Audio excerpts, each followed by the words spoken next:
Aicināsim uz priekšlasījumu Jāni Ernštreitu, kurš ir ne tikai Rīgas Doma koru skolas ilgadējs vadītājs, dibinātājs un tās priekšteča Emīla Dārziņa speciālās muzikas skolas zēnu kora ilgadīgs diriģents, bet visas Latvijas zēnu kora kustības apvienotājs un iedvesmotājs. Cienījamās dāmas, godātie kungi, es jūtos saviļņots. Man tā šķiet, ka es atrodos milzīgā bišu stropā, bet tās bites ir nerastas. Viņas ir izklīdušas pa visu Latviju, ievākt medu, un viņas satiekās parasti reizi pa 5 gadiem. Tepat lielajā, skaistajā sudraba birzī. Un tad, acīm redzot, šis jau ir tāds ieziemošanas laiks, un mēs visi pārvēršamies par tādiem rūpīgiem biteniekiem, kuri tad noskaidro, kā kuram ir gājis, kas būtu vēl labāk darāms, lai šis ārkārtīgi skaistais bišu strops, ko mēs faktiski varam novērtēt kā mākslas darbu, mūžīgi pulcētu šīs laimīgās, dziedošās bites. Es šī gadījumā domāju par mūsu skolas bērniem. Mūsu skolas bērni. Un tas, kas notika pagājušā vasarā, tas, man liekas, ka ir viens no pasaules brīnumiem. Un katrā ziņā man bija tā laime, ka tāpēc, ka es esmu jau pasen iegājis tā kā pētniecībā, un es varēju vērot no malas. Un es varu, man tā kā dušku sazņozās sirds, es varēju vērot no malas, un man liekas, ka es tik laimīgus bērnus nekad vēl savā dzīvē, vismaz šeit uz estrādes nebija redzējis. Un man patiesa gandarījums, ka mūsu bērni, un tie ir tūkstoši, izbaudīju šo te ārkārtīgi skaisto vietu un varētu teikt akustisko brīnumu, kur katrs saprot bez tādas īpašas runāšanas, teikšanas, skaidrošanas. Jā, te ir tā vieta, kur kora dziedāšana var izpausties visaugstākajā līmenī, kur nevar pēc tās ne dziedātājs, ne klausītājs palikt vienaldzīgs. Es esmu pateicīgs visiem, kuri piedalījās šī brīnuma radīšanā. Es gribu dot vienu citātu, ņemot vērā to, ka mēs jau labu laiku dzīvojām tādā saspringtā situācijā, un es klausījos vienu dziesmu, ko diriģēja man labi pazīstams Mārtiņš Klišāns, bet tagad viņa vadībā tikai mazu fragmentu no dziesmas, kas man likās ļoti aktuāla.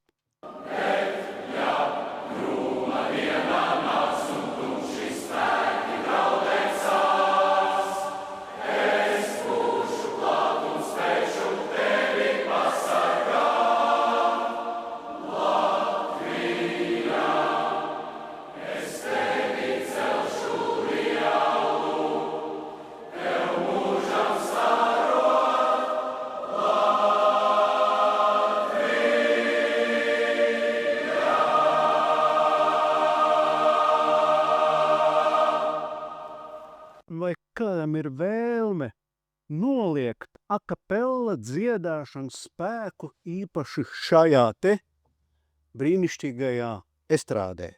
Iesim tālāk. Un tas ir kadrs, jūs jau arī došana kāds bijāt Igaunijā 2019. gada dziesmu svētki bija veltīti skolotājam.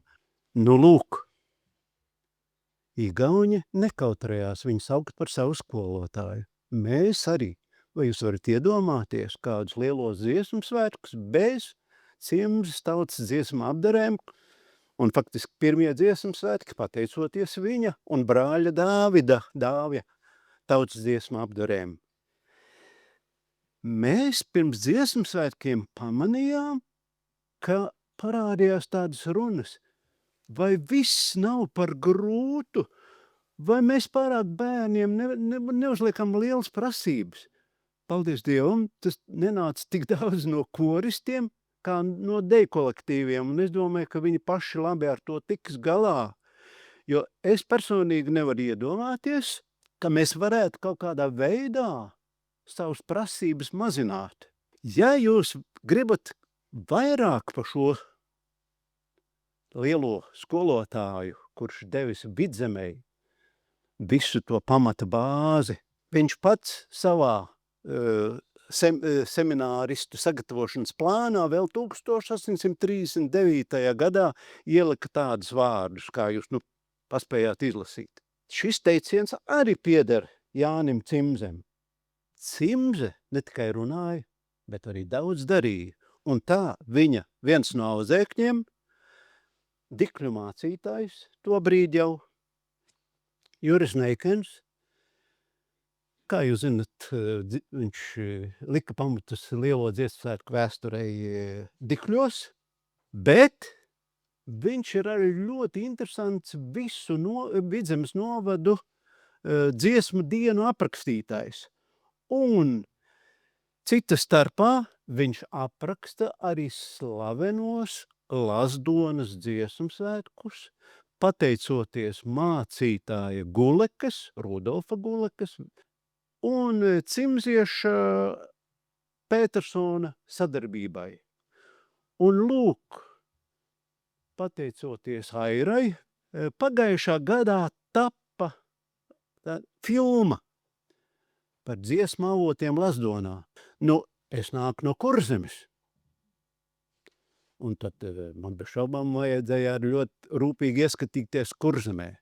Viens no tādiem pilāriem ir kā skolotājs. Ne tikai skolotājs, to nevar apstāstīt, ko visu viņš nav darījis savā dzīvē.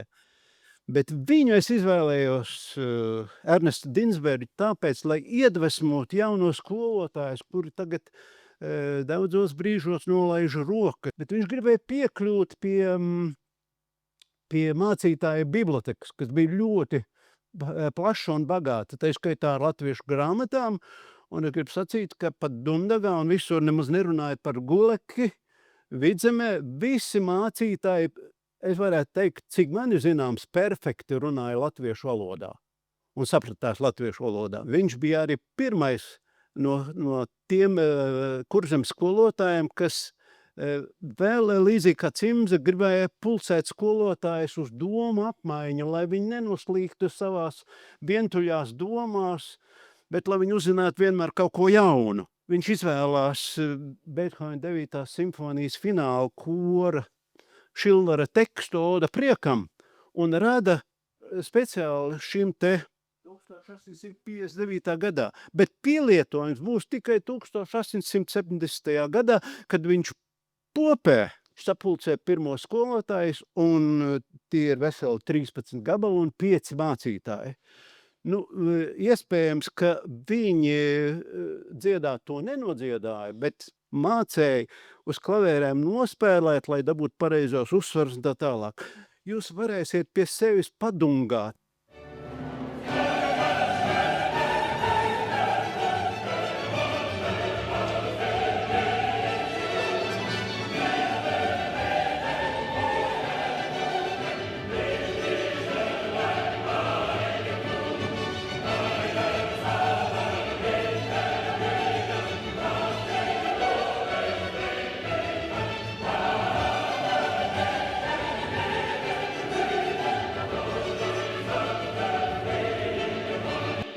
Piebildīšu, ka Leonīds Vīgners savā laikā bija populāri skolotāju kursi.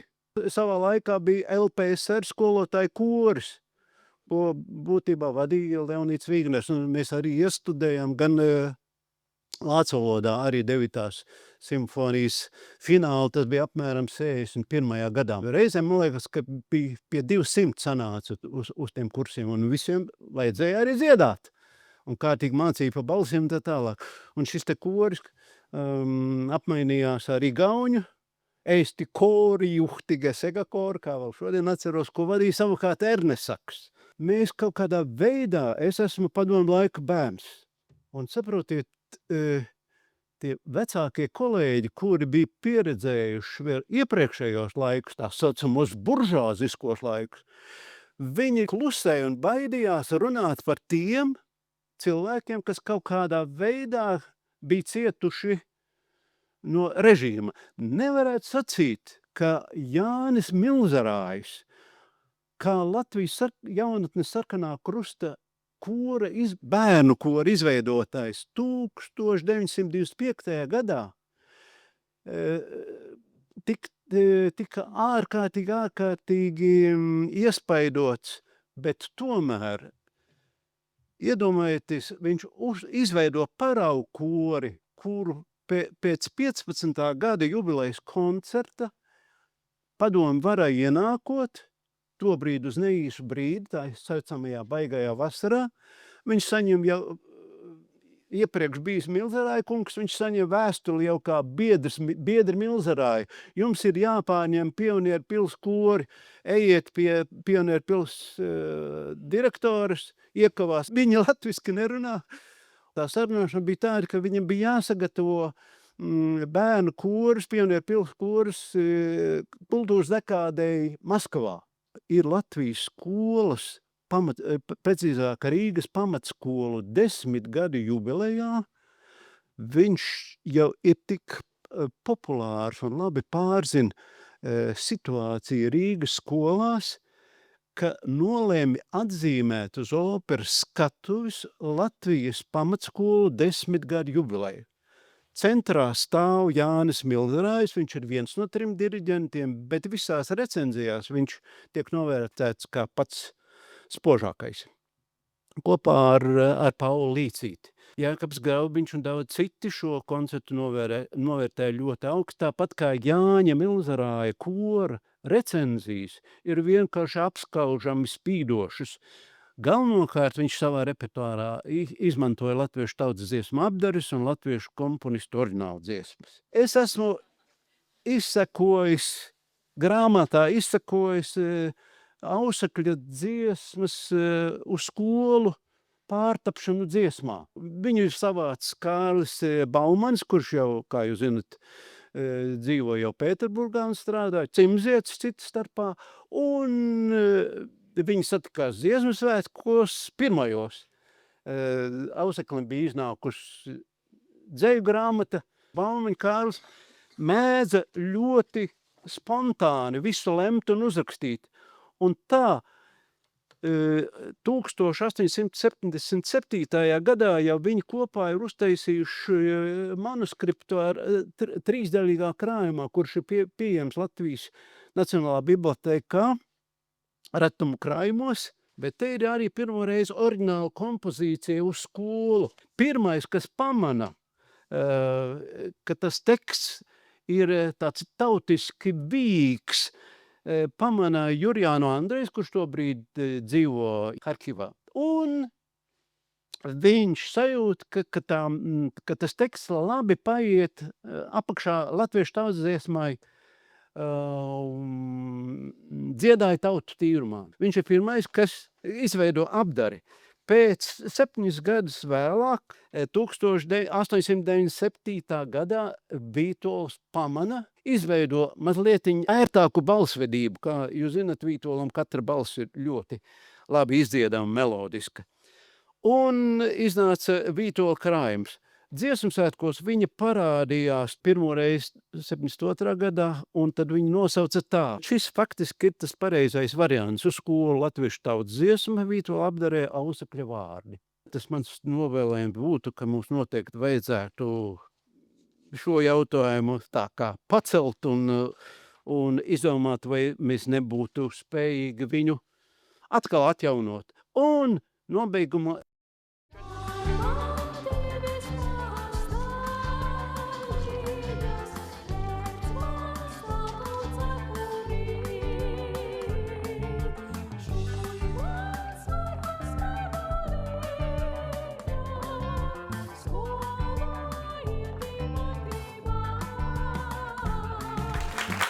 pateicos par uzmanību.